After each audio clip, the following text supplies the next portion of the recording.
여러분 대단히 반갑습니다. 예, 오늘 원래 예정된 인원보다 조금 덜 오셨는데 아마 계속 또 참여하실 것 같아요. 중간중간. 예. 자, 오늘 강의는요. 우리 제23회 사회복사 1급 국가시험 합격 설명회 어떻게 하면 합격할 수 있을까? 자, 그다음에 이제 두 번째는 인간행동과 사회환경, 우리 첫 번째 영역이죠. 예, 그 공부를 진행하는 시간 가질 거예요. 여러분들 학습 관련 해에서 궁금하시고 좀 답답하셨다, 좀 알고 싶다 하는 것들이 있으면 오늘 이 시간에 좀 다 풀어갖고 가십시오. 아시겠죠? 그래서 오전 중에 1시간 정도 요 합격 설명회 하고 그 다음에 바로 첫 번째 영역 강의 진행을 하겠습니다. 괜찮으시죠? 예. 자, 제23회 사회복사 1급 국가시험 합격 설명회를 시작하겠습니다. 여러분 23회나 됐어요. 이번 시험이 1년에 한 번씩 시험을 보죠. 그런데 23년째 그러니까 여러분들이 보시는 시험이 이 시험 제도가 시행되고 나서 23번째 보는 시험. 다 내년에 시험 보실 거죠? 예, 어떻게 잘들 준비하고 계세요? 말씀이 없으시네. 예? 지금부터 하시면 충분합니다.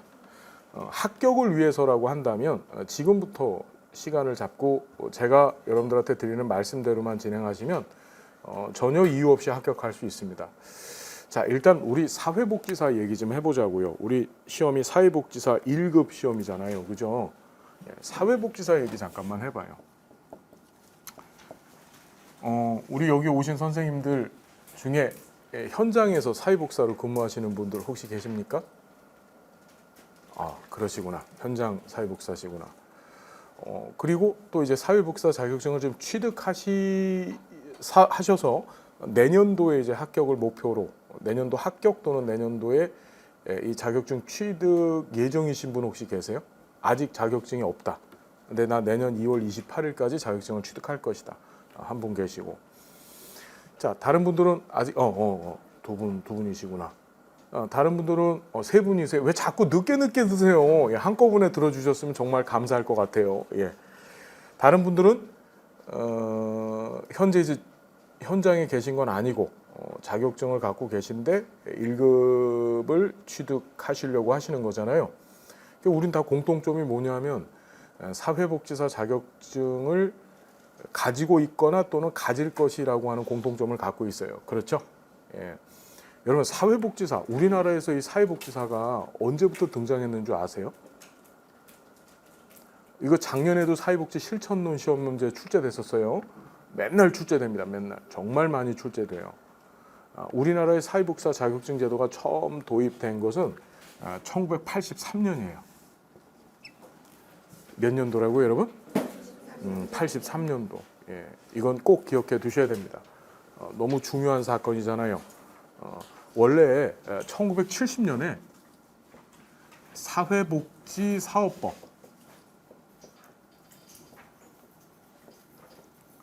이 사회복지사업법이라고 하는 법이 제정이 되면서 이 당시에 사회복지 관련된 업무에 종사하는 사람들 이때도 사회복지 시설이 있었어요.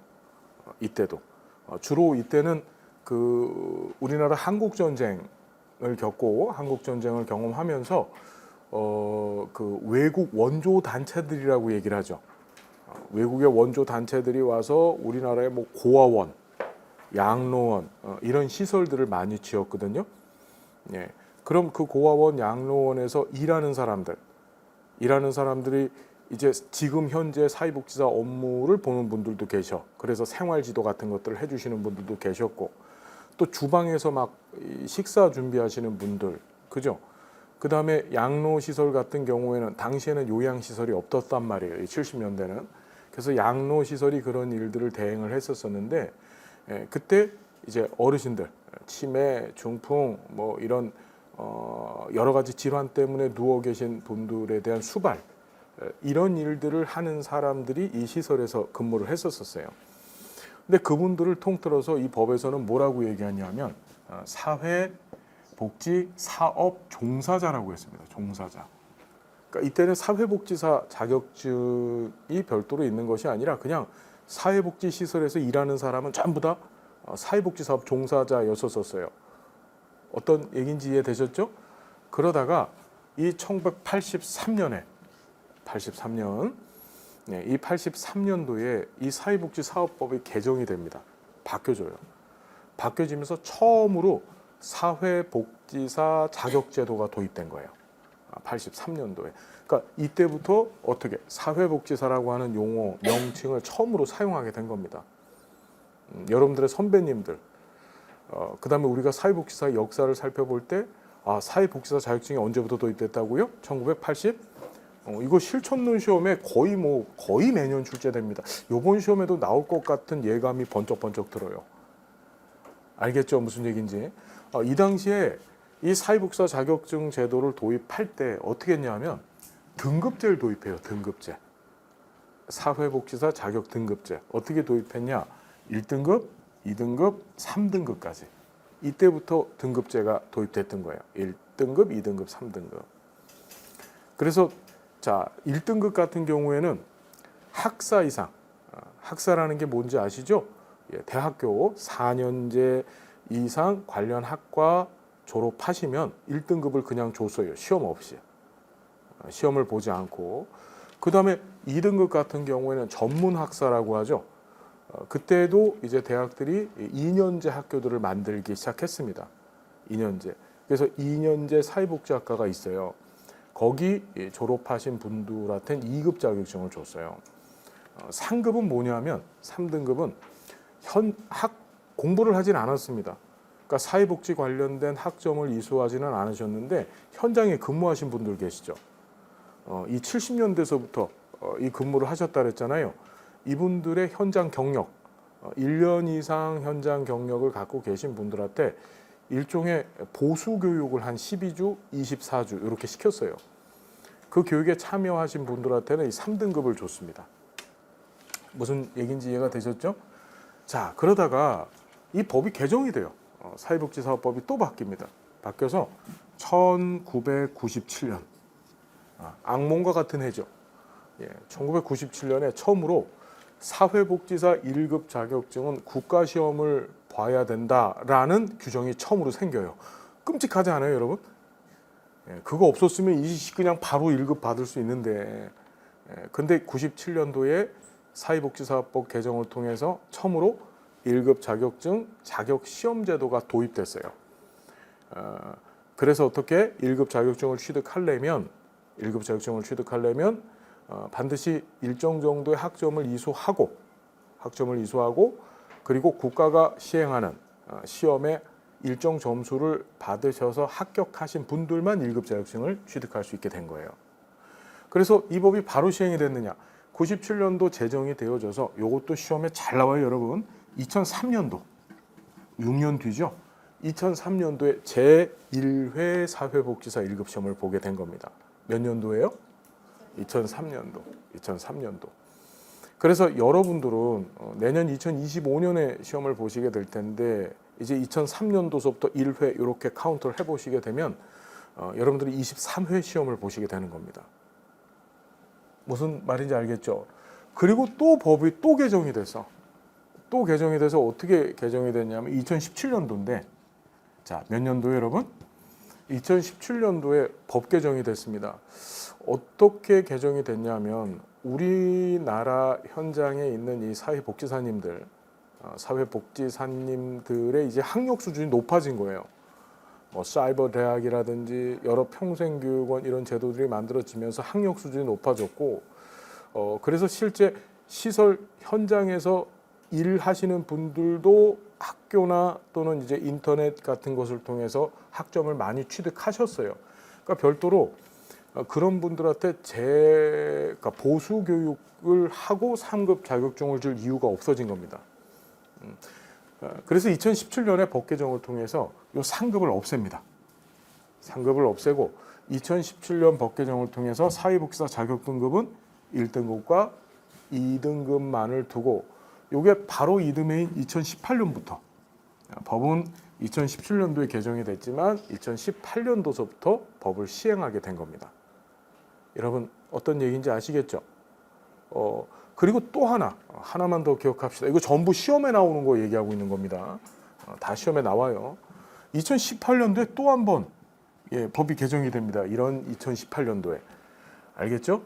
법이 개정이 돼서 이때 사회복지사 1급 자격증을 취득한 상태에서 1급 자격증을 갖고 있고 그리고 국가가 지정한, 그러니까 보건복지부 장관이 지정한 수련기관에서 1년 이상 수련을 받게 되면 전문사회복지사 들어보셨습니까? 국가 자격증으로서 전문사회복지사 자격제도가 2018년도 도입돼요. 그래서 이 전문사회복지사가 뭐냐? 학교사회복지사, 의료사회복지사, 정신건강사회복지사. 원래 정신건강사회복지사는 이전부터 있었어요. 원래 1995년도 정신보건법이 제정이 되면서 1997년도서부터 이 정신건강사회복지사 자격제도는 있었었거든요. 그때는 이제 정신보건사회복지사였었습니다. 그런데 이걸 사회복지사업법에다가 다시 집어넣었어요. 다시 보시면 여러분 학교사회복지사라고 들어보셨습니까? 저는 우리 선생님들이 이런 전문 사회복지사의 길을 가시는 것도 참 좋다. 앞으로 굉장히 밝은 비전을 갖고 있는 전망을 갖고 있어요. 학교에 가서 보통 초등학교, 중학교, 고등학교 의무 교육제로 편성되어져 있는 학교에 가서 학생들 대상 상담, 그다음에 진로 상담, 그렇죠. 그다음에 학교 내 폭력 예방, 이런 일들을 하시는 사회복지사예요. 이게 지금 국가 자격증화 된 겁니다. 의료사회복지사는 우리나라가 2019년도서부터 지금 얘기는 뭐 꼭 기억하실 필요가 있어요. 왜냐하면 시험에 나오니까. 하지만 지금 이 시간에는 이런 게 있구나 정도만 감만 잡으시면 돼요. 2019년도서부터 지역사회 커뮤니티 케어 통합 돌봄 체제라는 걸 만들어요. 만들면서 사례 관리를 담당할 사회복지사로 이 의료 사회복지사 자격 제도를 국가 자격증화 시킨 거예요. 기존엔 민간 자격증이었었습니다. 자, 무슨 말인지 알겠죠? 그래서 얘도 앞으로 전망이 좋다. 마지막이 정신건강사회복지사인데 이건 이제 우리 지역에 다니면 시군구 단위로 정신건강증진센터라는 거 보신 적 있으세요? 뭐 자살 예방, 알코올릭 예방 및 상담, 그 다음에 뭐 여러 가지 이 사람들이 경험할 수 있는 그 정신 질환들 관련해서 예방, 교육, 치료 이런 업무를 담당하는 기관이에요. 주로 거기에서 근무를 하시는 전문적인 사회복지사님들이시다. 지금 우리나라가 이제 굉장히 이 정신 건강 쪽에 많이 초점을 두고 내년부터 들어보신 적 있으시겠지만은 뭐 3천억 이상 예산 투입을 해서 이 정신 건강 쪽에 이제 많은 국가적 지원을 한다고 하잖아요. 그래서 정신 건강 사회복지사의 길도 전망이 있다라고 감히 말씀을 드리겠습니다. 어쨌든 2018년도에 이런 세 가지 이 정신건강 의료 학교 사회복지사라고 하는 전문 사회복지사 자격제도가 도입이 되어졌고 이것이 2020년도서부터 시행이 됐어요. 시행이 됐습니다. 현재 시행하고 있는 거예요.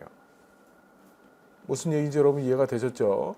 자, 어쨌든 사회복지사 관련된 역사 간단히 살펴본 건데 70년도 당시에 사회복지 사업 종사자로 시작했다가 83년도에 처음으로 사회복지사 자격 제도가 도입이 되어졌고 그게 1, 2등급 거기에 3등급까지 있었었다.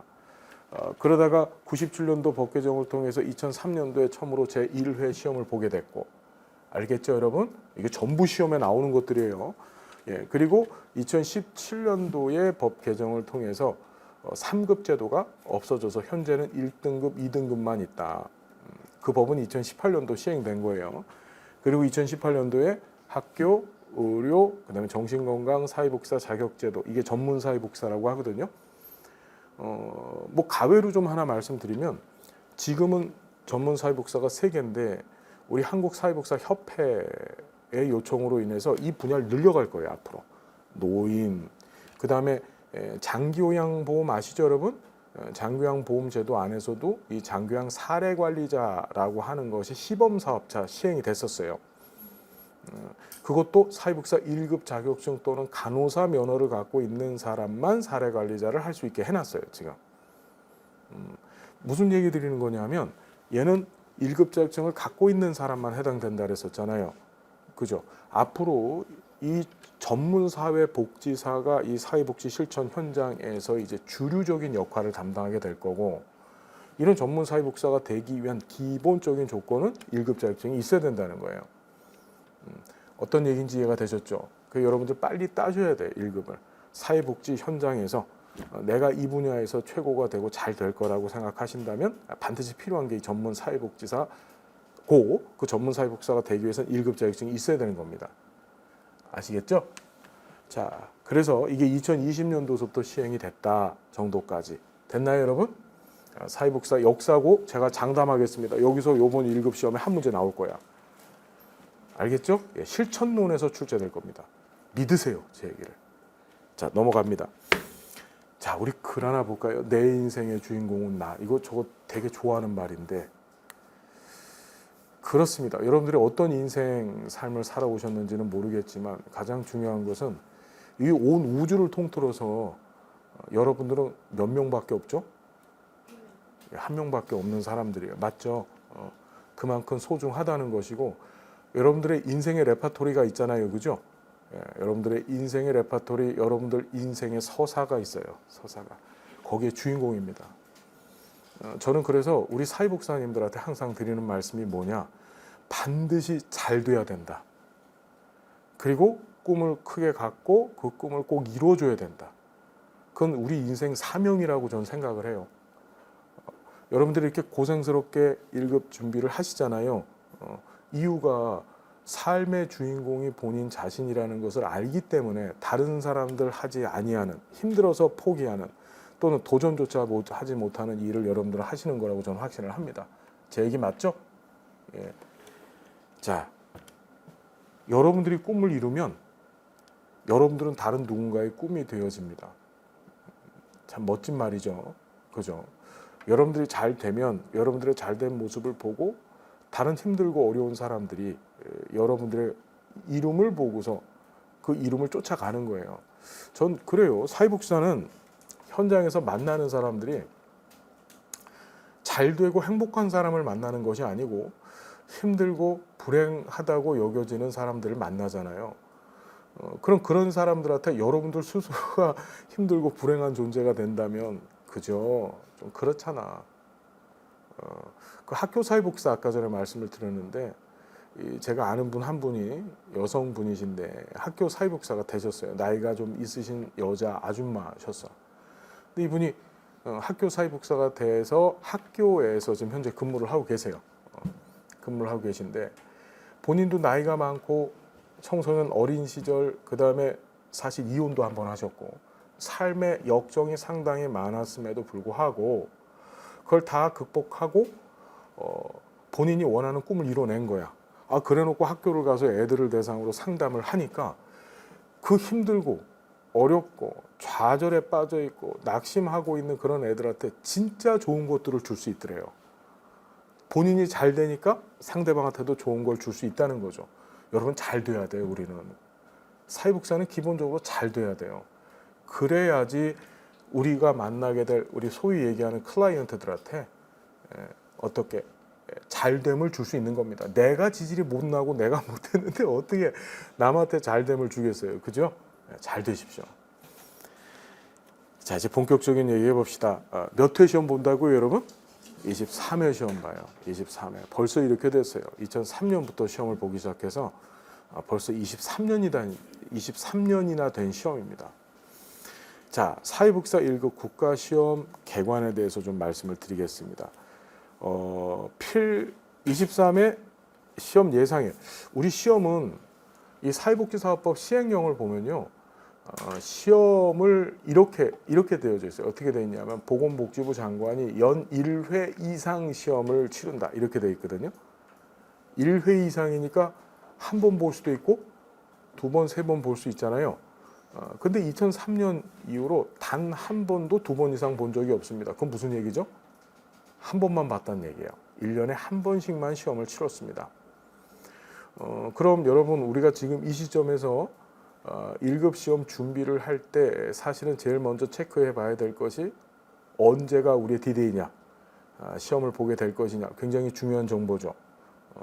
자, 이 시험 일자는 항상 시험 일자가 정해지기 100일 전, 그러니까 시험 날짜 보는 날 100일 전에 산업인력관리공단에서 공고하게 되어져 있어요. 뭔 얘기인지 이해됐나요? 근데 우리는 미리 좀 예측을 해보는 겁니다. 이 예측이 사실은 한 번도 틀린 적이 없습니다. 제 예측이. 자, 볼게요. 짜잔! 내년도 1월 18일 날 토요일 날 시험을 보게 될 거예요. 1월 18일 날. 1월 18일 토요일 날. 그러면 이때까지 남은 시간이 얼만큼 남았냐? 제가 카운트를 해봤더니 133일 정도 남았어요. 시험일까지. 자, 시험 합격을 하는데 이 133일이면 충분 안 충분? 엄청 충분. 충분하고도 넘쳐요, 그냥. 그러니까 걱정하지 마시고 제가 가자는 대로만 가주시면 되겠더라. 알겠습니까?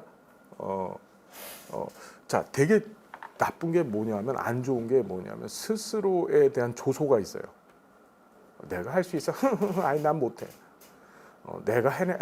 난 못해. 아이씨, 내가 나이가 있는데, 내가 처지가 있는데. 여러분, 그거 굉장히 안 좋은 겁니다. 다시 말씀드리지만 이 우주 전체 여러분들 한 명밖에 없는 너무 소중하고 대단한 사람들이에요. 여러분들이 만나게 될 클라이언트들한테, 상담 받아야 될 사람들한테 넌 그거밖에 안 되는데, 넌 능력이 안 돼서 못하는데, 여러분 그런 모습 보여주실 거예요? 아니야. 항상 삶은 진지해야 된다고 생각하고, 한 발짝 더 나가서 여러분들 스스로한테 나는 할 수 있는 멋진 존재라고, 그렇게 스스로한테 자꾸 답을 주셔야 돼요. 알았나요? 난 못해. 아이씨, 내까지 게 뭐 내가 할 수 있을까? 이런 생각 절대 안 좋습니다. 알겠죠? 자, 1월 18일 날 토요일 날 시험을 봐요. 그럼 왜 이날 시험을 보게 되느냐? 우리 시험은요, 이명박 씨가 대통령이 됐던 2008년도, 그분이 이제 교회 장로님이시잖아요. 그래서 그 전까지는 매년 시험 날짜 1월이나 2월 달 일요일 날 시험을 봤습니다. 그 전에는. 근데 이분이 교회에서는 그 일요일을 뭐 주일이라고 얘기를 하면서 굉장히 엄격히 지키죠. 그러면서 이제 2008년도서부터 이명박 씨가 이제 대통령이 되시는데 모든 국가 시험 날짜를 전부 토요일에다가 맞춰놨습니다. 몰랐구나. 여기 기독교인 혹시 교회 다니시는 분 계세요? 한 분. 예. 왜? 피디님 왜? 왜? 정치적 발언한 거 아니야. 나쁘다고 얘기한 거 아닙니다. 예. 교회에 다니시는 분. 다른 분들도 종교가 있으시죠? 예. 종교가 어떻게? 오음 진리교? 예. 자, 어쨌든지 간에 그래서 시험을 토요일 날 보게 됩니다. 자, 그런데 항상 설 명절이 있어요. 1월이나 2월 달에 시험을 보는데, 우리 설 명절 아시죠? 이 시험은 단 한 번도 명절 다음에 시험을 본 적이 없습니다. 명절 전주나 전전주에 시험을 봤어요. 왜 그럴까? 여러분, 명절 끝난 다음에 시험을 보면 명절 준비할 수 있을까요? 안 되지. 생각해봐. 명절 준비도 못하고 뭐해. 그냥 맨날 공부만 하고 앉아있으면 남편한테 맨날 너 뭐하는 사람이야? 공부 때려쳐! 이 소리 듣겠죠. 그래서 항상 명절 전에 시험을 봐왔습니다. 그렇게 계산을 했었을 때 내년 1월 18일이 디데이가 될 것이다. 여러분 제 말을 믿으십시오. 130일 조금 더 남았어요. 시험 합격까지 가는 데 있어서는 아주 충분한 시간이다. 걱정하지 마시고 제가 가자는 대로만 가주시면 되겠더라. 자, 우리 법에 있는 내용 잠깐 보시면 이 사회복지사 관련 규정은 사회복지사업법에서 정하고 있습니다. 사회복지사업법. 1970년에 법이 제정이 됐어요. 70년 연도 외우기 좋죠, 여러분? 얘는 법제론에서도 시험 문제 잘 나오고 이 사회복지사업법이 워낙 중요한 법이라서 지역사회복지론에서도 시험에 나옵니다. 또 실천론에서도 나와요. 알겠죠? 자, 70년 제정됐다는 거 하나 기억해 두십시오. 그래서 이 법을 봤더니 이 시행령에서 복지부 장관이 자, 사회복지사 1급 국가시험을 매년 몇 회 이상? 1회 이상. 그런데 단 한 번도 1회 이상 해서 2번 본 적은 없다. 한 번 본다. 자, 사회복지사업법 시행령, 대통령령입니다. 여기 제 3조를 보면 복지부 장관은 자, 사회복지사 1급의 국가시험을 매년 1회 이상 해야 되고 1급 국가시험은 자, 무슨 시험? 필기시험으로만 봅니다. 무슨 시험이요? 필기시험. 되게 중요하죠. 이렇게 돼 있어요, 구조가. 보건복지부 장관이 시험의 주체고 그 다음에 그 시험을 위탁합니다. 시행령에 따라서 위탁했어요. 그걸 어디다 위탁했냐면 한국사회복지사협회에다가 위탁을 해요. 위탁해놓고 또 한국사회복지사협회는 이 국가시험제도는 이명박 그 대통령이 되고 나서 전부 다 어떻게 치러지고 있냐면 산업인력관리공단에서 같이 통합하여서 치르게 됩니다. 알겠나요? 그래서 실제 시험은 산업인력관리공단에서 시험을 봐요. 여러분들이 그 산업인력관리공단의 큐넷이라고 들어보셨습니까? 산업인력관리공단은 2개 이제 홈페이지 운영하고 있죠. 큐넷과 워크넷인데 워크넷은 이제 일자리, 뭐 알선, 뭐 이런 거 해주는 것이고 큐넷은 자격증 관리해주는 사이트예요. 그러니까 여러분들은 큐넷에 여러분들 개인 정보 입력하시고 큐넷을 통해서 시험 접수를 하시는 거예요. 어떤 얘기인지 정리가 되셨죠? 그러니까 실제 시험은 산업인력관리공단을 통해서 보고 시험의 본질적인 주체는 복지부 장관이고 그게 한국사회복지사협회에 위탁되어져 있다. 이렇게 정리를 좀 해두시면 되겠습니다. 자, 보겠습니다. 이게 진짜 정말 중요한 자료인데 사회복지사 1급 국가시험의 응시자 및 합격률 현황이에요. 응시자 합격률 현황. 자, 여러분 보면 접수자가 있고 응시자가 있죠. 그 다음에 합격자가 있어요. 요 표를 좀 잠깐 기억을 좀 해두시는 것이 우리 시험 전략을 수립하는데 상당히 의미가 있다. 접수자를 보면 15회 때 24,000명, 근데 응시자는 19,000명, 한 5,000명 빠지죠. 여기도 봤더니 21회 시험도 3만 명씩 접수를 해요. 접수는 뭐죠, 여러분? 나 시험 보겠습니다라고 해서 산업인력관리공단에 원서를 제출한 사람들이에요. 그 다음에 시험 응시료를 낸 사람들입니다. 그런데 응시자라는 건 뭐죠? 실제 시험장에 간 사람들이 응시자죠. 알겠나요? 그러면 이 접수자와 응시자 사이의 차이 한 5, 6천 명 되는데 이 5, 6천 명 되는 인원은 뭐죠? 시험 포기하신 분들이에요. 쉽게 얘기하면. 알겠나요? 그리고 자, 합격자는 여기에 비율인데 9,673명. 21회 시험이 40% 정도 나왔어요. 합격자가 상당히 많이 나온 거예요. 합격자가 19회 시험이 정말 이때 코로나 사태가 터졌거든요. 19회 때 코로나 사태가 터지고 나서 이제 일종의 배려였던 것 같아. 역대 가장 시험 문제가 쉽게 출제됐어요. 그래서 이때 합격률이 60%가 넘었던 거야. 가만히 보면 보통의 합격률은 어떻게 돼요? 30% 초중반대에 형성이 되어지죠. 그러니까 10명이 시험을 보면 4명이 합격을 못해요. 한 3명 정도 정확하게 합격을 한다. 이렇게 생각하시면 돼요. 이해됐죠? 다만 우리는 어떻게 돼? 다 합격할 거야. 100%. 제가 가자는 대로만 가면. 자, 그럼 여기서 보셔야 될 게 첫 번째는 결실을 하는 사람이 많다. 5, 6천 명이 결실을 하면 3만 명 중에서 6분의 1 정도? 5분의 1 정도 되는 인원이 시험을 안 본다는 거예요. 응시는 해놓고 나서 이제 12월 달이 되면 10월 달쯤 돼서 응시를 하고 그 다음에 12월 달쯤 되면 이제 포기를 해도 돼요. 그럼 이제 돈을 돌려받습니다. 시험 접수대 25,000원을 돌려받아요. 그 포기하는 인원이 전체 6분의 1, 많을 땐 5분의 1까지도 되더라. 그죠? 여러분. 그 다음에 합격률은 30%밖에 되지 않더라. 됐나요? 자, 왜 그런지 또 그것이 우리 시험 전략과 어떤 의미가 있는지 자, 보십시다. 사회복지사 1급 국가시험의 합격 예정자 공고라고 해서 22년도 22회 시험, 작년, 그러니까 올해죠, 올해. 올해 시험 합격자 분석을 해놓은 거예요. 합격 예정자라고 하는 것은 뭐냐면요. 얘는 필기 시험만 보거든요. 우리가 산업인력관리공단에서 보는 시험의 유형은 세 가지입니다. 필기 시험, 그 다음에 실기 시험, 그 다음 면접 시험, 이렇게 세 가지가 있는데 우리 시험은 말씀드렸듯이 필기 시험만 있어요. 면접이나 실기 시험이 없습니다. 그러니까 시험이 되게 단조롭죠. 그런데 그 시험에 합격하고 나서 1급 시험을 볼 수 있는 자격을 갖고 있는지의 여부를 한국사회복지사협회에 서류 제출을 하게 되어져 있어요. 그러니까 합격 예정자라고 하는 것은 필기 시험 합격한 사람이야, 그냥. 그리고 나서 최종적으로 최종적으로 내가 시험을 볼 수 있는 자격을 갖고 있다는 것을 한국사회복지사협회에서 인증을 해주면 그럼 정식적인 합격자가 되는 거예요. 그래서 필기 시험 합격한 사람을 뭐라고 한다고요? 합격 예정자라고 하는 겁니다. 됐죠, 여러분?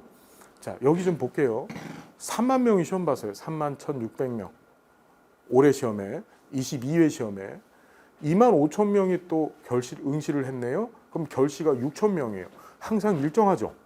5, 6천 명씩 시험을 안 봐요. 3만 명 정도 시험 응시를 하고 5, 6천 명 정도, 5분의 1, 6분의 1 정도는 시험장에 안 가고, 그리고 응시율 80%, 합격자가 7,633명인데 합격률이 이번 시험은 어떻게 30%를 돌파를 못했어요. 근데 앞으로도 계속 이렇게 갈 거예요.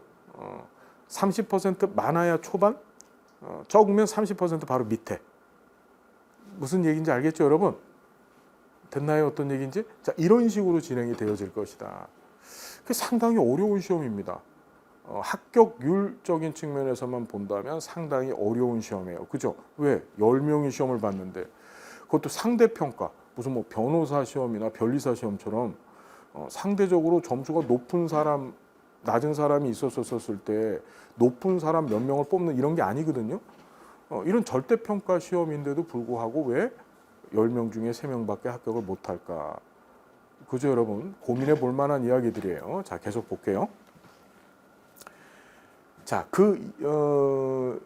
1급 국가자격 연령대별 합격자 현황을 잠깐 보시면 2023년도 20대 친구들이 많죠. 10,000명이 시험을 봐가지고 응시자가 10,000명이에요. 여기는 20대는 결시율이 상당히 적죠. 한 1,000명밖에 안 돼요. 그러니까 10%밖에 안 되는 거예요. 그런데 이게 내려갈수록 30대 5,000명, 40대 쭉쭉쭉 가는데 결시율이 어디서 많아지죠? 40대, 50대에서 결시율이 압도적으로 확 증가하죠. 3, 4, 50대에서. 그게 보이세요, 여러분? 이유가 뭘까? 이분들 다 나가서 현장에서 일을 하거나 또는 가정을 돌보시는 분들이세요. 무슨 얘기인지 알겠나요? 이 친구들은 뭐지? 그냥 공부만 하는 친구들이고.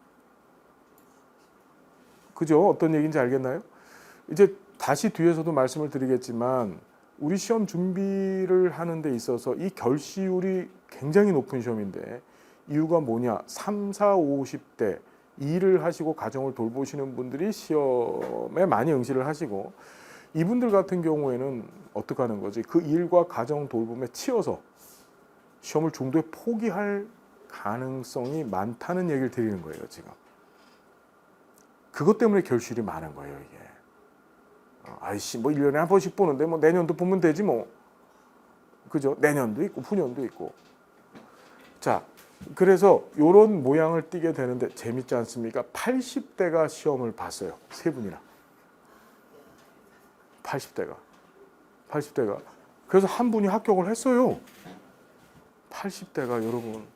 70대가 이만큼 시험 보셔서 또 6분이나 합격을 하셨어요.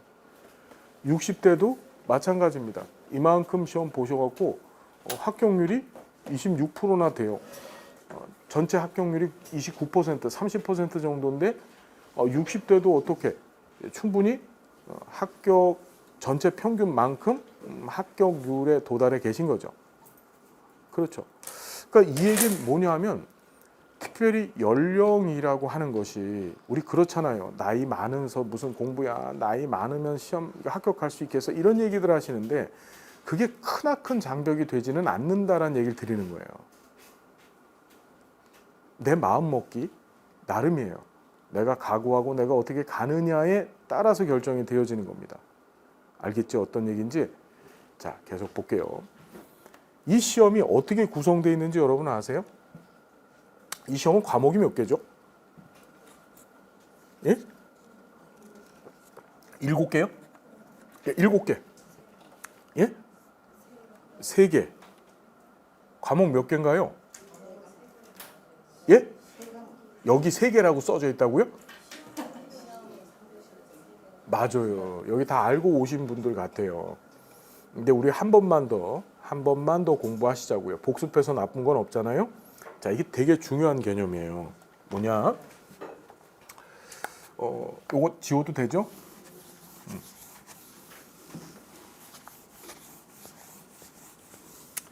이 시험을 합격하려면 얘는 객관식 오지선다형으로 시험을 봐요.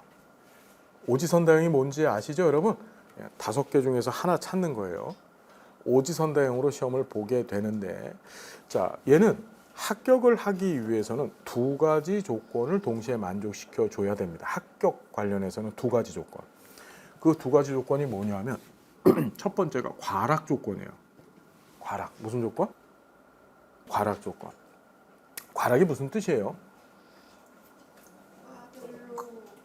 예, 그죠. 맞아요. 과목별 낙방이죠. 과목별 낙방. 그러니까 과목별로 정해져 있는 점수 커트라인을 넘지 못하면 떨어지는 겁니다. 선생님 반갑습니다. 네, 네. 자, 2번째가 총점 조건이에요. 총점. 총점이라고 하는 것은 전체 과목들을 전부 더해서 그 과목 점수 역시 어떻게 이제 정해진 점수 커트라인을 넘어서야만 합격을 시킨다는 거죠. 됐나요? 과락은 다시 얘기하면 어떤 과목별 정해진 점수 밑에 있으면 떨어지는 거고, 알겠죠? 총점은요, 그 정해져 있는 총점, 과목별 점수를 모두 합산한 그 총점 이상이 돼야 합격을 시키는 거예요. 그때 이 과락을 어떻게 정했냐면 100점 만점을 기준으로 했었을 때 40점 미만, 40점이 안 되면 불합격이에요. 과목별로. 자, 총점은 어떻게? 100점 만점 기준으로 했었을 때 60점 이상이 돼야 돼요. 60점 이상.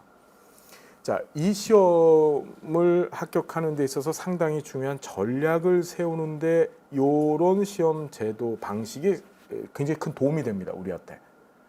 자, 보면 얘는 과목이 3개입니다. 되게 중요하다. 3과목에 총 문제수가 200개고요.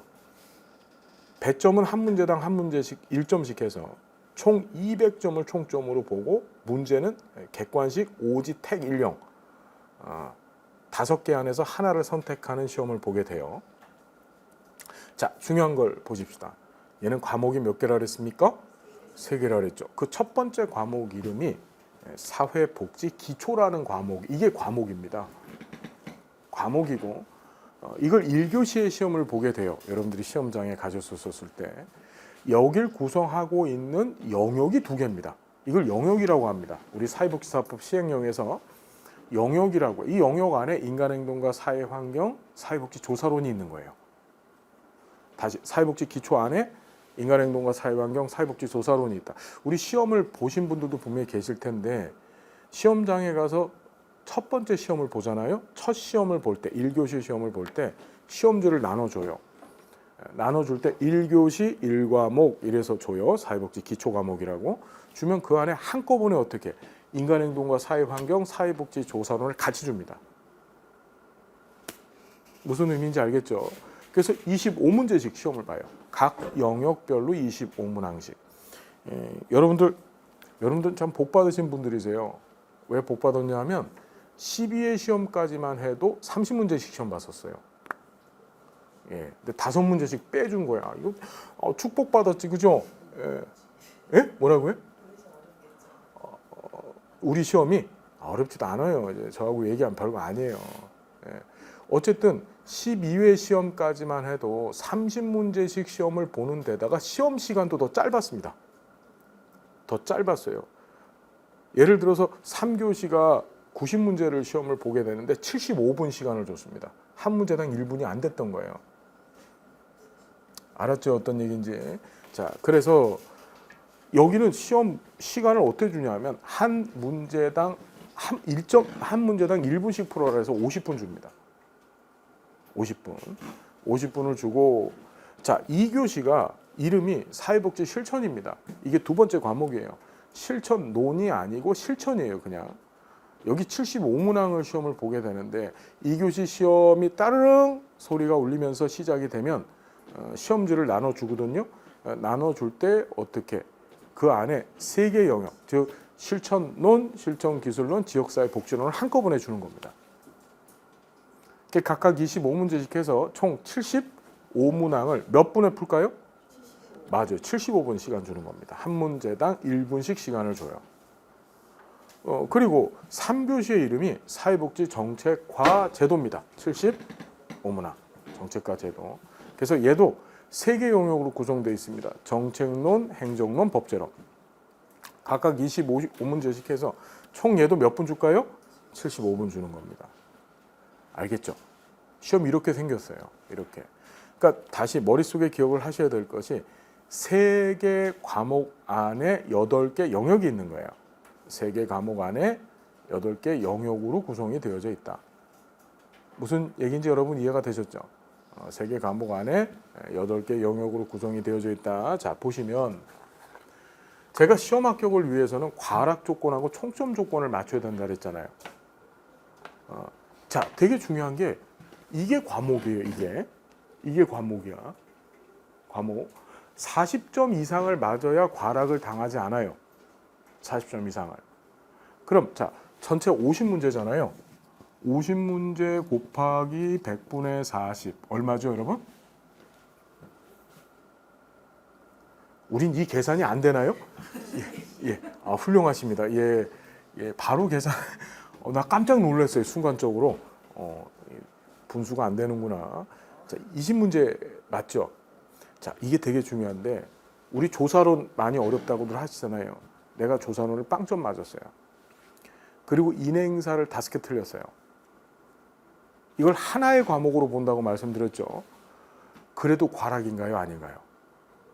과락이 아니에요. 무슨 얘기인지 이해됐어요? 두 개를 합쳐서 보기 때문에 하나를 빵점 맞고 하나를 20점을 맞아도 과락을 당하지 않아요. 예를 들어 2교시에서 제일 어려워하시는 게 여러분 학자 이름 많이 나오는 지역사회 복지론인데 얘는 자 75문항이잖아요. 75문항 곱하기 100분의 40 하니까 어떻게 돼? 35가 나와요. 30이 나오죠. 30. 실천론은 작년 전국 평균 22점이었었어요. 22.3가 그랬었어요. 실천론은 다 20점 이상 맞아요. 상식적인 이야기들이기 때문에. 실천 기술론도 그닥 어렵지 않아요. 모델만 잘 공부하시면 되고. 지역사회 복지론이 조금 어렵다고들 하세요. 그럼 여기서 망가졌어. 아이씨 빵점 맞자 이래서 빵점 맞았어요. 빵점 맞았었을 때 여기서 22점 맞고 여기서 8점 맞아도 과락이 아니에요. 과락 아닌 거야.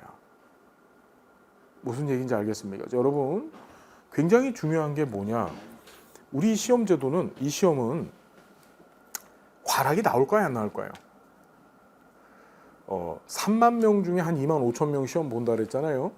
그럼 2만 5천 명 중에서 과락자가 정말 잘 나오면 1명 나와요. 여러분, 예? 나오긴 나와요? 한 명. 그 제가 보기에 그분은 어떤 분이냐면 2만 5천의 확률을 깨고 복권 당첨되는 것보다 좀 힘들어요. 로또 복권 5등은 될 거야 그런 분들은. 그런데 자 그런 분들은 제가 보기엔 그래. 그 과락되신 분들은 시험 문제를 다 알아. 답을 다 알아요. 아는데 일부러 과락을 당하려고 답을 피해간 것 같아. 여러분 과락이 나온다는 것은 일종의 가문의 영광입니다. 이 시험은 여러분 합격을 하시든지 아니면 과락을 당하시든지 그래야만 자랑할 수 있어요. 알겠어요? 무슨 얘기인지? 그러니까 여러분 꼭 과락 되세요. 예. 자, 농담이고요. 과락 나올 확률이 없습니다. 과락 걱정할 필요가 없어요. 뭐만 생각하면 돼. 총점만 생각하면 돼요. 총점만. 총점은 200문제 본다 그랬잖아요. 200문제 60%니까 120문제예요. 120문제 이상 맞으면 합격이에요. 이해됐나요?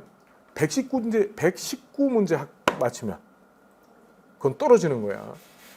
119문제를 맞추면 불합격이고 120문제를 맞추거나 200문제를 맞추거나 다 합격이에요. 근데 아직까지 우리 지금 시험 누계를 보면 한 54만 명 정도 2003년부터 시험을 봤어요. 근데 단 한 번도 만점자가 있었을까요? 없었을까요? 없었어. 우리 시험은 단 한 번도 만점자가 배출된 적이 없습니다.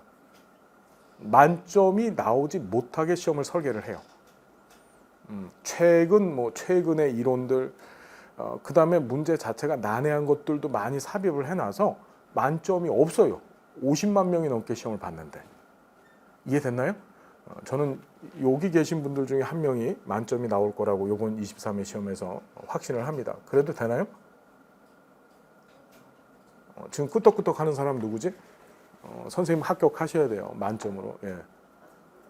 예? 안 그러면 엎드려 뻗쳐 할 거야. 뭐라고요? 가문의 영광이래요. 자, 어쨌든지 간에 다시 말씀을 드리면 120점 이상만 맞추면 된다. 아니 200문제 중에 120점 이상을 맞추면 된다는 얘기는 각 영역별로 10개씩 틀려도 된다는 얘기잖아요. 80문제 틀려도 되니까. 그러니까 영역별로 계산하면 25문제 중에서 15개씩만 맞아도 120개야. 쉽지 않아요? 그죠? 그렇지 않아요, 여러분? 절대평가에 15개만 맞아도 120점만 맞아도 합격이고, 그렇죠? 그렇죠, 여러분? 예, 그 다음에 과목별로 과락이 있는데 과락 당할 염려도 전혀 없고, 그죠, 여러분? 이렇게 쉬운 시험이 왜 합격률이 30%밖에 안 될까? 왜 합격률이 30%밖에 되지 못할까? 우리 생각해 볼 만한 문제죠. 그렇죠. 자, 여기서 조금 더 보셔야 될 내용이 뭐냐면, 우리 뭐 그런 게 있어요. 이제 시험 합격자 발표가 나잖아요. 이제 저한테 연락들을 하세요. 저는 이제 오프라인에서 수업 듣는 분들한테는 제 연락처를 다 알려드리거든요. 그리고 계속 소통해요. 단톡방 만들어서. 그러면 이제 이분들이 혹시나 불합격을 하시는 분들도 계세요. 그러면 저한테 몇 점으로 불합격했다고 하죠? 예, 맞아요. 다 119로. 한 번도 한 번도 119가 아닌 분이 안 계셨어. 다 119점으로 불합격을 하셨대. 예, 뻥치지 말고요. 예, 그래서 자 120점만 맞으면 합격이다. 자, 계속 볼게요. 시험 과목 및 세부 영역 일반적으로 9시에 시험장에 도착하셔서 입시를 합니다. 교실에 들어가서 9시 반부터 시험을 봐요. 9시 반부터 시험을 보고, 그리고 나서 2교시 시험 1교시, 2교시 끝나고 나면 한 4, 50분 정도 중식 시간을 줘요. 작년엔 중식이 없었어요. 점심 먹는 시간을 안 줬었는데 올해는 중식을 줄 거예요. 올해는. 그래서 작년에 이제 올해죠, 올해 코로나 뭐 이런 여러 가지 문제 때문에 중식을 안 줬습니다. 재작년도 안 주고 그랬는데 올해부터는 이제 점심 시간을 줄 겁니다. 그리고 나서 3교시 시험을 볼 거예요. 그리고 혹시나 장애를 갖고 계신 분들이 계시다고 한다면 미리 산업인력관리공단에 요청 신청을 하시게 되면 그 장애 정도에 따라서 시간을 1.1에서 최대 1.7배까지 시간 연장을 해줍니다. 이런 제도들은 꼭 한번 활용해 보시고, 자, 합격 기준 지금 말씀드렸던 내용입니다. 뭐냐, 시험의 합격 결정에 있어서 과목 4할 이상 40%, 그 다음에 총점 6할 이상 120점 이상 맞으면 합격이 되는 거예요. 두 가지 조건을 동시에 만족시켜야 되는데 과락 조건은 신경 쓸 필요가 없고 총점에만 관심을 두시고 공부하시면 돼요. 됐죠? 네. 계속 보면 합격자 결정 기준, 자, 1급 국가시험 합격 예정자, 합격 예정자 뭔지 말씀드렸죠? 필기시험 합격하시고 아직까지 서류 전형을 못 하신 거야. 그리고 나서 한국사회복지협회에다가 우편 등기로 서류를 보내요. 나 대학 4년제 맞춰서 실습도 했어. 이렇게 보내시면 이쪽에서 어떻게 최종 합격처리를 하는 거예요. 근데 합격 예정자가 됐더라도 서류 전형에서 빠꾸가 되면 어떻게 돼? 아유, 안타깝지만 불합격이 됩니다. 그런 사례들도 상당히 많아요. 그러니까 오늘 오신 선생님들 중에서 내가 시험 볼 수 있는 조건에 해당되는지 궁금하시면 저한테 물어보시면 돼요. 됐죠? 자, 계속 볼게요. 응시 자격. 뭐 얘기가 많은데 다 필요 없습니다. 응시 자격은 그냥 이렇게 생각하면 돼요. 4년제 대학을 졸업하셨잖아요. 학과 불문하고 4년제 대학 이상의 학위를 갖고 계셔. 학위, 학과 불문하고 학사나 석사나 박사나. 됐죠? 그런 상태에서 뭐 학점은행제 등을 통해서 사회복지사 2급 자격증을 취득하셨거나 또는 내년 2월 28일까지 2025년도 2월 28일까지 우리 시험 보고 나서 한참 뒤죠. 2025년 2월 28일까지 자격증 취득이 예정 가능하다면 그럼 시험 보실 수 있어요. 그런데 4년제 학위가 없어요. 그런 분들은 보통 사회복지사 자격증 취득하고 나서 현장에서 근무를 하시죠. 그 현장 근무 경력이 1년 이상 되신 분들이 관련된 입증만 가능하다고 한다면 그분들도 학위가 없어도 시험 보실 수 있어요. 아시겠나요? 어떤 얘기인지? 예. 자, 그렇다는 거 정도만 보시면 되겠더라. 혹시 세부적으로 궁금하신 내용이 있으시면 따로 저한테 질문 주시면 답변 드리겠습니다. 넘어가고요. 내년 2월 28일까지만 자격증 취득하실 수 있으시면 돼요. 그러면 그런 분들은 2급 자격증 발급받지 않고 바로 1급을 줍니다. 2급 없이. 됐죠? 예. 자, 응시 자격 보시고 결격 취소. 자, 이런 분들은 1급 시험 보실 수 없어요. 요게 제도가 좀 바뀌었는데 피성년 후견인 요게 사회복지사법 개정으로 요건 없어졌거든요. 피한정 후견인은 없어지고 피성년 후견인만 시험을 볼 수 없습니다. 이제 한정 후견인은 볼 수 있어요. 이 한정 후견인, 성년 후견인 뭔지 아세요? 옛날에는 이걸 금치산자, 한정치산자라고 했거든요. 치산이란 말이 다스릴 치자에 재산 제자예요. 그러니까 자기 재산, 우리가 살고 있는 이 체제 안에서는 정상적인 사람이라고 한다면 자기 재산을 잘 관리할 수 있는 사람이 정상적인 사람이에요. 그걸 못하는 사람이야. 그걸 금치산자라고 해. 그러니까 정신질환자, 치매 뭐 이런 질환을 갖고 계셔서 법원의 판결로 금치산자가 되신 분들, 또 한정치산자는 뭐 도박 중독 같은 거 있으신 분들, 이런 분들은 재산을 낭비하잖아요. 이런 분들이 또 한정치산 판정을 받는데 이제 금치산자만, 혹시 여기에 정신질환자 있어요? 없으시죠? 예, 치매 아직 없으시죠? 예, 이런 분들은 시험 보실 수 없습니다. 물론 이제 법원의 판결을 받아야 돼요. 자, 계속 보면 금고 이상의 형을 선고받고 그 집행이 끝나지 아니하거나 또는 집행을 받지 아니하기로 확정되지 아니한 사람. 우리나라 형법에서는 형벌을 규정해 놨는데 금고 이상의 형이라는 게 금고, 징역, 사형이에요. 여기 혹시 사형 판결 받으신 분? 없구나. 없으시구나. 예, 징역 혹시 탈옥하셔서 잠깐 이곳에 오신 분은 없으시죠? 예, 이런 분들은 시험 보실 수 없다는 거. 자, 그 다음에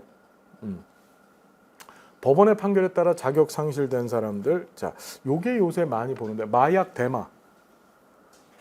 사회복지사 1급 자격증 신청할 때 마약 검사 한 거 제출하게 되어져 있어요.